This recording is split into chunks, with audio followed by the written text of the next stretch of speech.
Asia کا سب سے بڑا محل صادق گڑھ پیلیس، اس کی تعمیر 1883 میں کرائی گئی تھی اور اس وقت یہ ایشیا کا سب سے بڑا محل تصور کیا جاتا تھا اور اس کی تعمیر پہ اس وقت 18 لاکھ روپے خرچ ہوئے تھے اور اس کی تعمیر میں 10 سال کا عرصہ لگا تھا اور اس کا جو کل رقبہ ہے 4 مربع یعنی 100 ایکڑ پر یہ محیط تھا اور پاکستان کا یہ اب بھی سب سے بڑا محل سمجھا جاتا ہے اور اس وقت پوری ریاست کا جو ایک دارالخلافہ تھا صادق گڑھ پیلیس تھا جہاں سے پوری ریاست کے جو امور تھے وہ ہینڈل کیا جاتے تھے۔ تو مزید چل کے ڈسکس کرتے ہیں۔ محل کے مرکزی عمارت کے سامنے بارادری ہے جس کے آس پاس خوبصورت لان ہوتے تھے۔ محل کی بائیں جانب ملٹری سیکٹری آفس اور اس کے ساتھ ہی سینما تھیٹر ہے۔ محل کی عقبی سمت میں مبارک منزل ہے۔ محل کی دائیں جانب کو خوبصورت مسجد شملہ کوٹھی راحت منزل ہے۔ اسی سمت میں موٹر خانے، بجلی گھر، واٹر ٹینک اور تالاب ہوا کرتے تھے۔ یہ تمام عمارات اب اجڑ کر ٹوٹ پھوٹ کا شکار ہے، البتہ بجلی گھر ٹاور اب بھی اپنی شان کے ساتھ موجود ہے۔ اس محل کے بیرونی گیٹ پر اس کا سن بھی لکھا ہوا ہے۔ محل کے گرد ایک مضبوط چار دیواری کے ساتھ گراسی پلاٹ ہوا کرتے تھے۔ اس کی سنگین بنیادیں اور لوہا لاٹ دیواریں دل فریبی اور خوش نمائی کی کالم میں ڈھلی ہوئی تھیں۔ محل کے ہر کونے میں ایک برجی بنائی گئی تھی جہاں سپاہی ایوان شاہی کی حفاظت پر مامور تھے۔ عمارت کے وسط میں گنبد ہیں جو کہ وقت عروج میں روشنیوں سے جگمگاتا تھا۔ محل کے چاروں طرف برآمدے ہیں، برجوں کے نیچے تہہ خانے ہیں جہاں قدرتی روشنی کے علاوہ بجلی کی روشنی کا بھی انتظام کیا گیا تھا۔ مرکزی ایوان کے اندر دربار ہال اور اسی کے متصل دونوں جانب 8 اقامتی سیٹ ہیں جو معزز مہمانوں کے لیے مخصوص تھے۔ انہیں تمام ضروریات زندگی سے راستہ کیا گیا تھا۔ خوابگاہوں سے لے کر ڈرائنگ روم، غسل خانے اور دفتر کے کمرے ہر لحاظ سے مکمل تھے۔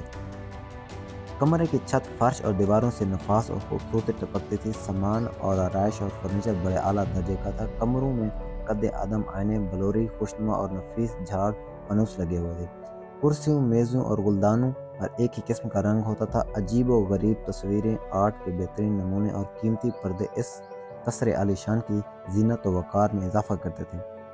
دربار ہال کی سجاوٹ دیکھنے کے قابل ہوتی تھی۔ اس وسیع و غلیظ ہال میں تخت شاہی بچھا ہوتا تھا جس کے عقب میں ایک بہت بڑا آئینہ نصب تھا۔ جب یہ آئینہ سمندری راستے سے کراچی پہنچا تو اسے بہاولپور تک لانے کے لیے خاص انتظام کیا گیا تھا اور کئی ریلوے اسٹیشن کے پلیٹ فارم اس لیے چینج کیے گئے تھے کہ یہ آئینہ بہاولپور پہنچ سکے۔ محل کے پورچ کے سامنے سنگ مرمر کا ایک فوارہ نظر آتا ہے جو اس عمارت کے زیبائش میں 4 چاند لگاتا تھا۔ یہ فوارہ بعد ازاں ہٹا دیا گیا اور موجودہ چوک فوارہ بہاولپور میں نصب کر دیا گیا۔ محل کے ایک حصے میں چڑیا گھر تھا جس میں دنیا بھر کے عجیب و غریب پرندے اور جانور تھے۔ اسی کے ساتھ ایک میوزیم بھی تھا جس میں جانوروں اور پرندوں کے ڈھانچوں کو کیمیائی طریقے سے محفوظ کیا گیا تھا۔ محل کا محل وقوع ایک ایسی جگہ ہے اور اس کا نقشہ کچھ ایسی مہارت سے تعمیر کیا گیا تھا کہ بیک وقت باغ کا بھی منظر پیش کرتا تھا اور صحرائی علاقے بھی سامنے نظر آتے تھے۔ محل کے گرد باغ تھا لیکن جنوبی دروازے کے سامنے پانی کے تالاب دکھائی دیتے تھے اور دوسری جانب کے دروازے صحرائی کا منظر پیش کرتے تھے۔ محل کے احاطے میں ہی توشہ خانہ اور کتب خانہ بھی تھا۔ کتب خانے میں انگریزی، اردو، فارسی، عربی کی نایاب کتب اس کے اندر موجود تھیں۔ یہ محل نواب محمد عباس خان عباسی کے دور حکومت تک آباد رہا۔ صادق گڑھ پیلیس کو اگر محلات کا مجموعہ کہا جائے تو بہتر ہے۔ اس کے احاطے کے اندر متعدد عمارات جو کہ محلات سے کم نہیں، ان میں سے ہر ایک اپنے طور پر منفرد ڈیزائن اور خوبصورتی کے حامل ہے۔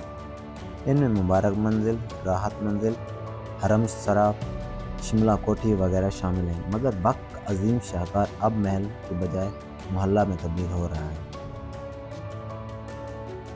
صادق گڑھ پیلیس کا کل رقبہ 4 مربع، اس کی 4 نکروں پر بڑی بڑی برجیں ہیں جن سے محافظ محل کی نگرانی کرتے تھے۔ محل کا مین گیٹ شمالی جانب ہے جس کی خوبصورتی کی چمک دمک 100 سال سے زائد عرصہ گزر جانے کے بعد بھی ویسی ہے۔ شمالی اور جنوبی سائڈ 300 میٹر لمبی ہیں۔ مین گیٹ اور نکر پر موجود برجوں کے درمیان ہر طرف 3 پلرز ہیں جو ابتدا میں چوڑے اور اوپر جا کر ان کی چوڑائی کم ہو جاتی ہے۔ شرقی اور مغربی سمت تقریباً 800 میٹر لمبی ہے۔ دونوں برجوں کے درمیان 19 پلرز ہیں۔ ہر پلر بیرونی جانب سے پختہ اینٹوں سے کورڈ ہے جبکہ اندرون سے خام اینٹوں سے تعمیر شدہ ہے۔ محل کے مرکزی عمارت کے سامنے بارادری ہے جس کے آس پاس خوبصورت لان ہوتے تھے۔ محل کے بائیں جانب ملٹری سیکٹری آفس اور اس کے ساتھ ہی سنیما تھیٹر ہے۔